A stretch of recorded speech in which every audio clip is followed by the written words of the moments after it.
아라비안 나이트에 보면 램프의 요정 지니가 나옵니다. 마술 램프를 문지르면 펑하고 나타나는 지니요. 무슨 소원을, 세 가지 소원을 들어주는 지니가 나옵니다.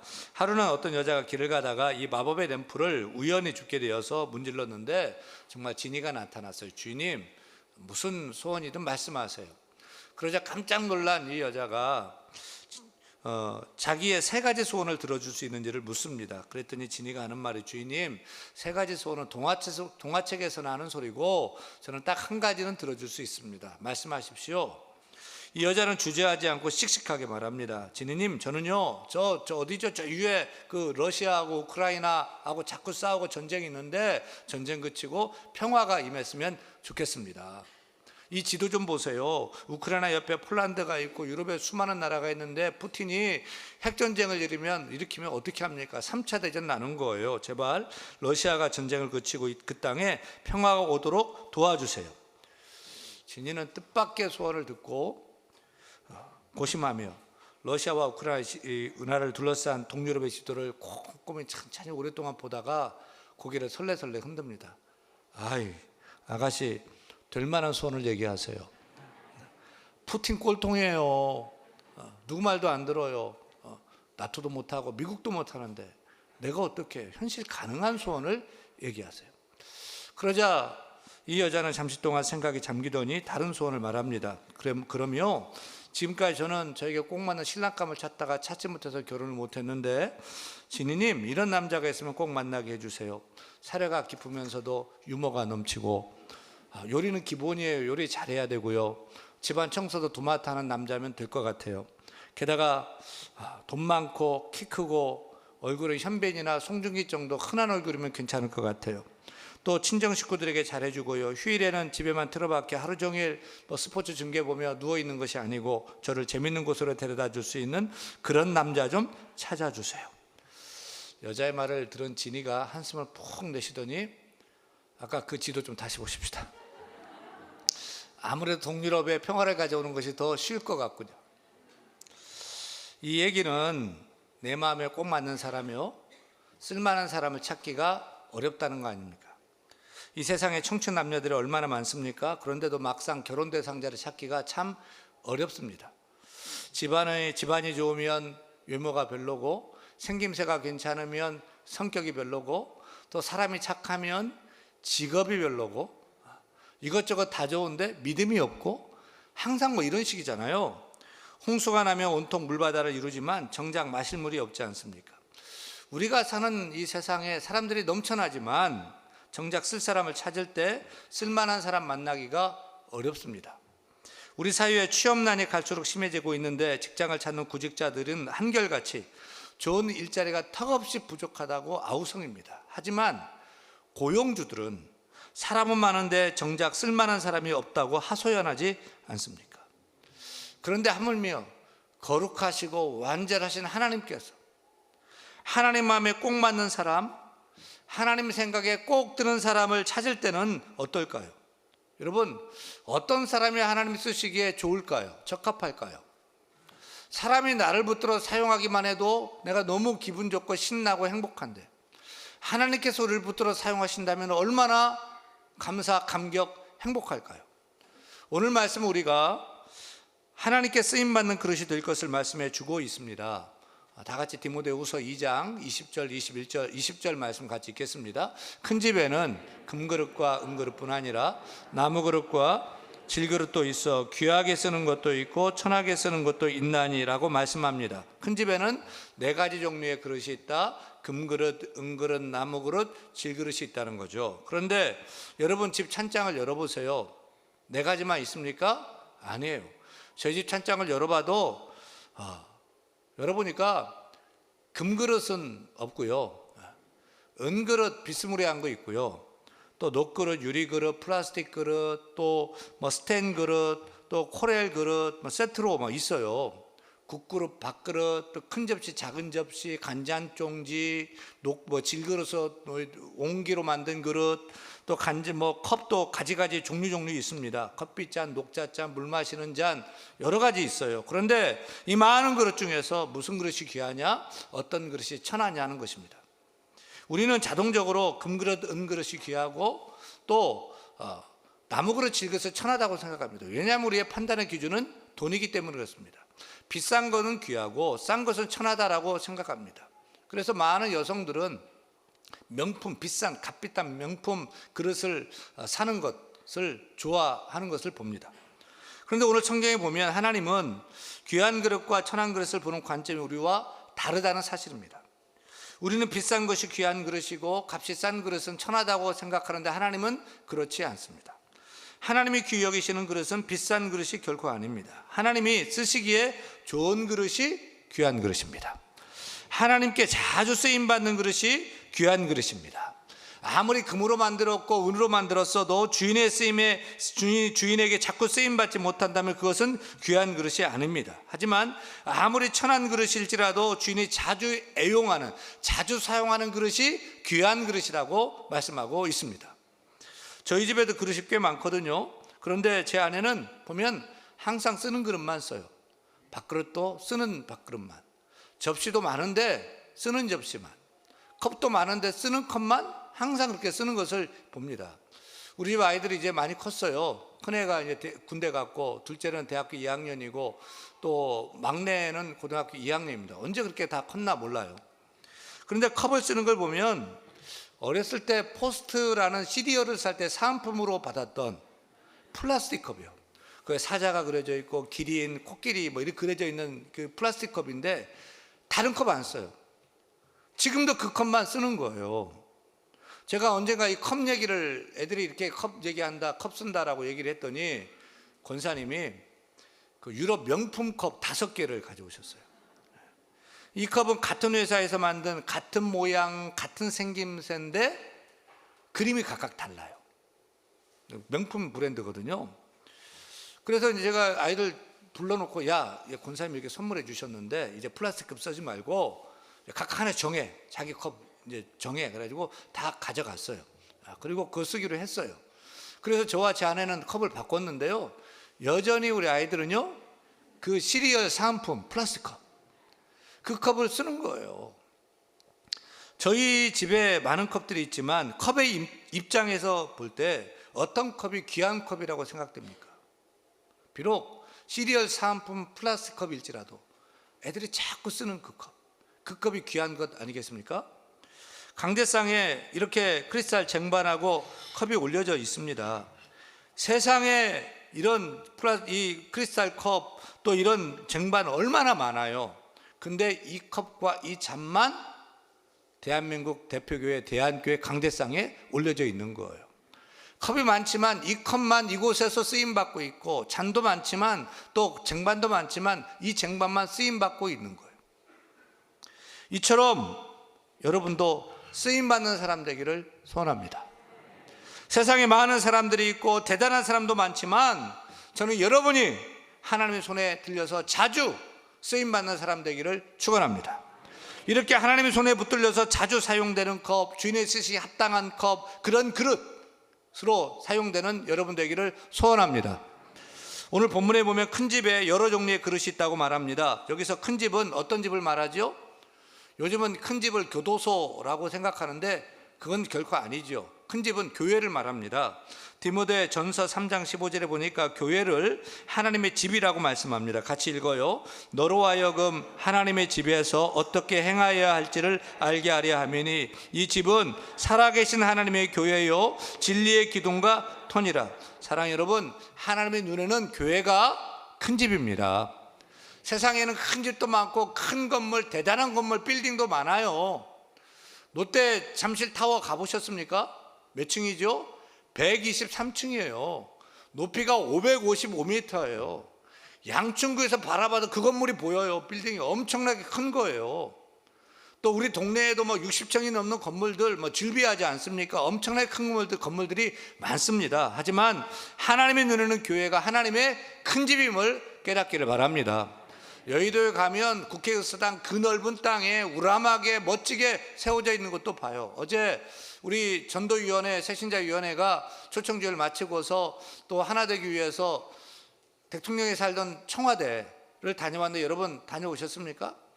하나님의 눈에 볼 때 그 청와대가 또 국회의사당이, 또 이 용산 대통령실이 큰 집이라고 생각할까요? 아닙니다. 하나님의 은혜는 교회가 하나님의 큰 집입니다. 그렇다고 수만 명이 모이는 초대형의 교회만 큰 집으로 생각하지 않고, 지하실에 있는 개척교회도 하나님 보기에 큰 집이고요, 2층에 임대하고 있는 교회도 하나님 보기에는 제일 큰 집임을 깨닫기를 바랍니다. 우리는 교회 건물이 크고 작냐, 예산이 교회가 얼마나 되느냐, 교인 수가 많냐 적냐를 보고 교회가 크다 작다고 하는데, 우리 주님은 그렇지 않습니다.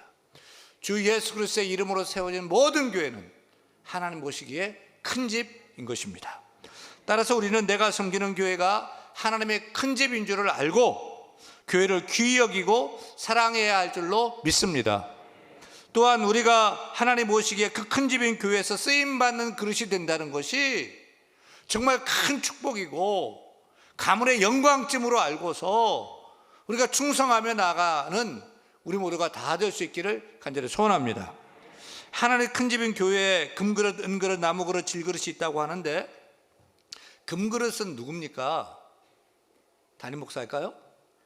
은그릇은 장로님들일까요?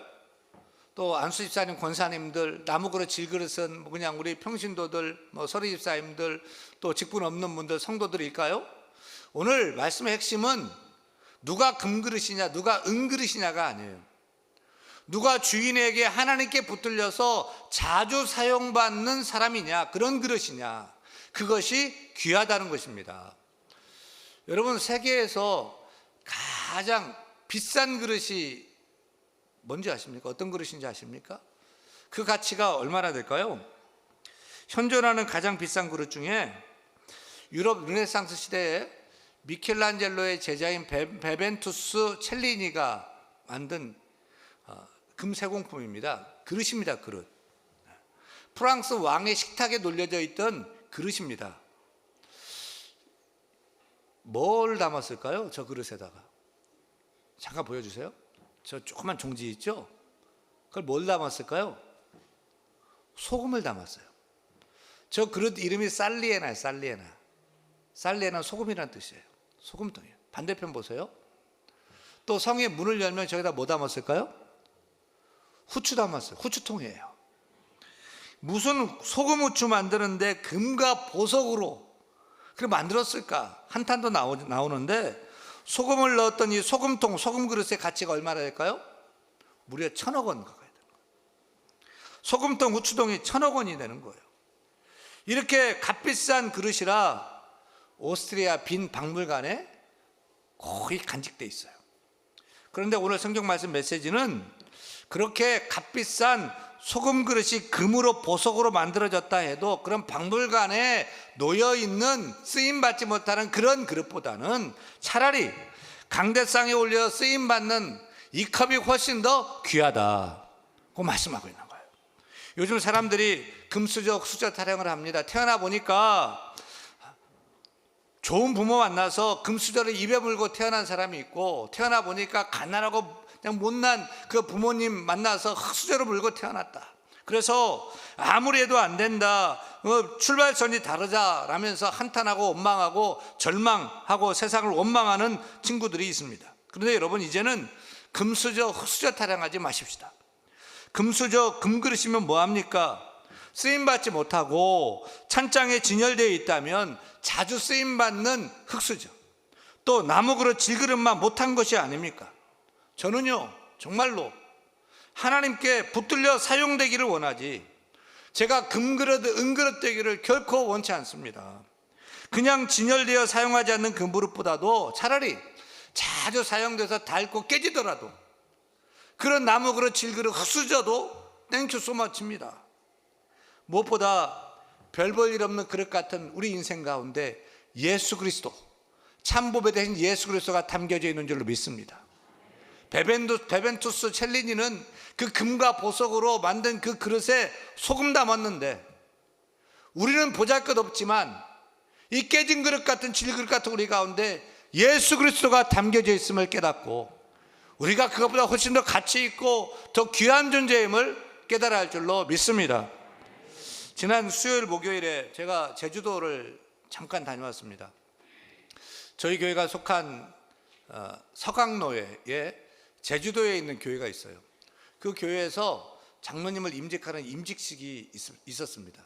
그래서 우리 교회 부목사님이셨던 박성천 목사님이 참다운 교회, 제주도 서귀포 참다운 교회를 목회하시는데 장로 세우는 임직식이 있으니까 제가 시찰장이거든요. 노예에 동서남북 나눠가지고 각각 지역을 나눠서 교회를 관리하게 합니다. 돌보게 합니다. 그 시찰장이라 시찰장님 오셔서 축사해 주십시오라고 부탁을 해요. 근데 제가 이 캘린더를 보니까 수요일날 저녁에 그 임직식을 하고 목요일날 와야 되는데 목요일날 신대원 수업이 있잖아요. 그래서 어려울 것 같아요 라고 거절을 했어요. 그랬더니 적지 않게 실망을 하는 눈치예요. 그래서 너무 미안하잖아요. 또 생각해 보니까 제가 시찰장인데 마땅히 가야 되는데 제 일 때문에 못 간다고 하니까 이것도 안 되겠고, 또 큰 집에서 기둥 같은 장로를 세운다는데 그 시찰장으로 오라는데 이거 안 될 것 같아요. 그래서 다시 가겠다고 했어요. 그리고 신대원 수업은 온라인 강의로 업로드 해놓고 듣도록 그렇게 해놨습니다. 수요일 저녁 예배 때 가보니까 장로님 딱 한 분 임직하는 거예요. 안수집사도 없고 권사도 없고 장로님 한 분만을 위한 임직식인데 서울에서 현직 우리 노회장님 가시고 또 전직 진경 노회장 둘, 우리 이광호 목사님 또 저 해가지고 셋이 제주도까지 비행기 타고 또 서귀포까지 또 막 비행기 또 막 차 타고 가가지고 임직식을 했어요. 그런데 이번 임직식에서 인상 깊었던 것은 모든 그 순서가 다 끝나고 마지막에 그 장로님이 나와서 답사하는 시간이었습니다. 권사님과 함께 교회 앞에 나와서 답사를 하는데 자격 없는 사람이라 한사코 장로 임직 안 받겠다고 했는데 이렇게 목사님과 성도들의 사랑에 강권에 못 이겨서 임직을 받게 되었습니다. 너무 부족해서 두렵다는 것입니다. 근데 알고 보니까 이 장로님이 참다운 교회가 세워지는 일에 있어서 큰 힘이 되었던 그런 분이더라고요. 교회가 어려움을 당해서 쪼개지는 일이 있었어요. 근데 그 부부가 딱 그 사건 전주일에 등록을 했던 거예요. 등록하고 그 다음 주일에 사건이 터진 거예요. 꽤 큰 사건이었거든요. 난리가 났는데 목사님은 당연히 이 부부가 새신자니까 교회를 떠날 거라고 생각했어요. 근데 떠나지 않고 자리를 지켰던 거예요. 그 집사님과 그 권사님은 분명히 하나님께서 교회에 보낸 것은 한 뜻이 있을 것이다 라고 생각하고 그 어려울 때 그 소용돌이 있을 때 교회를 지켰어요. 그리고 결국 안수 집사님들 세력에 의해서 목사님과 성도들이 쫓겨나게 되는데 길거리로 쫓겨났어요. 주일날 예배를 드려야 되는데 예배 드릴 데가 없어서 비닐하우스에서 예배를 드려야만 했어요. 그때 이 집사님이 펜션을 운영했는데 펜션을 열고서 오셔서 예배하자고 해서 펜션이 이제 교회가 되게 했습니다. 그리고 어떤 권사님이 자신의 감귤밭을 교회에 내놓아서 교회 건물을 지을 수 있는 땅을 마련하게 되었는데 그것도 기적이죠. 근데 이제 건물, 교회를 지어야 되는데 돈이 없는 거예요. 그때 이 집사님과 권사님이 큰 돈을 내서 성도들도 용기를 내가지고 같이 모아가지고 교회를 아름답게 잘 지어서 목회를 하고 있습니다. 이 목사님과 성도님들은 이 남자 집사님과 부인 권사님 너무너무 고마운 거예요. 그래서 안수 집사로 세우고 이번에 장로로 임직해 했습니다. 근데 이 집사님은 장로가 되는 것을 한사코 거부하다가 이번에 교회 강권에 못 이겨 장로 임직을 받게 되었다 라면서 답사를 하는데 자격 없는 자가 이렇게 장로가 되어서 영광이고 축복이고 교회 앞에 감사하다면서 앞에서 막 울어요. 그러더니 답가로 하겠다면서 찬양을 하기 시작합니다. 웬 말인가 날 위하여 주 돌아가셨나, 이 벌레 같은 날 위에 큰애 받으셨나, 늘 울어도 눈물로써 못 갚을 줄 알아 몸밖에 드릴 것 없어 이 몸 바칩니다. 제가 수많은 임식을 다 다녀봤지만 답사를 답가로 찬양하는 것은 처음 봤어요. 그분이 찬양을 잘해서 마이크를 잡은 줄 알았더니 그게 아니에요. 노래를 못 불러요. 박자도 또 음정도 다 틀려요. 근데 너무 진심으로 부르는 거예요. 너무 간절하게 진심으로 찬양을 하는 거예요. 임직식의 순서가 많잖아요. 뭐 축사, 권면 뭐 많잖아요. 근데 눈치도 없이 5절까지 다 불러요. 간주까지 넣으니까 6절까지 부른 거예요. 근데 찬양이 너무 진실된 거예요. 진심으로 찬양을 하는 거예요. 이 벌레 같은 나를 위해서 주께서 죽으셨고 구원해 주신 것, 그것도 다 갚을 수 없는 그 은혜 내가 어떻게 갚아야 되겠습니까? 그런데 이런 나를 교회 기둥 같은 장로로 세워주시니 늘 울어도 눈물로서 다 갚을 줄 알아 이 몸 바쳐 주께 드립니다 라고 신앙 고백을 하면서 찬양을 하는 거예요. 저는 그 장로님이 자기가 하나없이 부족하고 아무것도 아니다, 깨진 그릇 같다라고 답사를 하던데, 제가 볼 때는 그게 아니더라고요.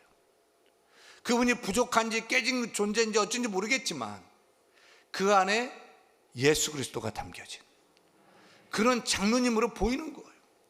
그러고 보니까 너무 훌륭하고요, 너무 가치 있어 보이고요, 또 존경스럽기까지 한 거예요. 부러우면 진다고 했는데 정말 참다운 교회가 좋은 장로님을 세웠구나, 박성천 목사님은 좋겠구나 라고 하는, 부럽기까지 하는 마음이 들었습니다. 사랑하는 여러분, 여러분은 큰 집인 교회에 어떤 그릇입니까? 금 그릇입니까? 은 그릇입니까? 나무 그릇, 질 그릇입니까? 이제는 그런 그릇 타령 하지 마십시다. 중요한 것은 우리 안에 무엇이 담겨 있느냐가 중요한 것입니다. 우리 안에 예수 그리스도가 담겨 있기를 소원합니다. 내가 세상에서 뭐 했다, 내가 어느 대학을 나왔다, 내가 어떤 경력이 있다 막 자랑 늘여놓고 그 그릇 담고서 교회에서 일하고 사용되려면 하나님 사용하지 않습니다. 가득 차 있고 더러우면 싱크대 가서 설거지 해야 됩니다. 우리가 다 깨끗해져서 예수 그리스도가 담겨져 있어야 할 줄로 믿습니다. 예수 그리스도의 은혜가 우리 그릇 가운데 흘러 넘쳐야 할 줄로 믿습니다. 우리 가운데 예수가 흘러 넘치면 나무 그릇인들 질 그릇인들 어떻겠습니까? 내가 돋보이는 것이 아니라 예수 그리스도가 빛나고 예수 그리스도가 보여지고 내 안에 예수 그리스도가 맛보아 사람들이 알게 하는 그런 그릇으로 우리가 사용돼야 할 줄로 믿습니다. 나 같은 것이 주의 손에 붙들려서 주의 큰 집인 교회를 위해서 쓰임받는 그릇이 될 수 있다면 이 얼마나 기쁘고 감사한 일이 아니겠습니까? 그런데 주께서 쓰시겠다고 하고 교회에서 함께 일하자고 할 때 난 못해요, 난 바빠요, 나중에 할게요, 이 말은 난 비싼 몸이에요, 이런 뜻이에요. 사랑하는 여러분, 큰 집 일을 잘해야 돼요. 큰 집 일을 열심히 할 때 작은 집 일, 회사 일도, 직장 일도, 가정 일도, 학교 일도 주께서 복을 주실 줄로 믿습니다. 크게 사용할 줄로 믿습니다. 여러분은 하나님의 집인 우리 교회에서 어떤 그릇입니까? 어떤 그릇으로 사용되고 있습니까? 이제는 그릇 타령하지 마십시다. 내 모습이, 내 모양이 어떠하더라도 내 그릇에 맞게 열심히 충성되게 예수 그리스도를 담고서 사용되기를 간절히 소원합니다. 금 그릇이면 금 그릇답게, 은 그릇이면 은 그릇답게, 나무 그릇, 질 그릇이면 그 그릇답게 예수님 담고서 열심히 충성하며 나아갈 때 이 큰 집에서 귀하면 하나님이 더 크게 여러분 붙들어서 놀라운 일도 감당해야 될 줄로 믿습니다. 그렇게 하나님의 손에 붙들려서 자주 끝까지 오래도록 쓰임받는 그릇 될 수 있기를 우리 주 예수 그리스도로 간절히 축원합니다.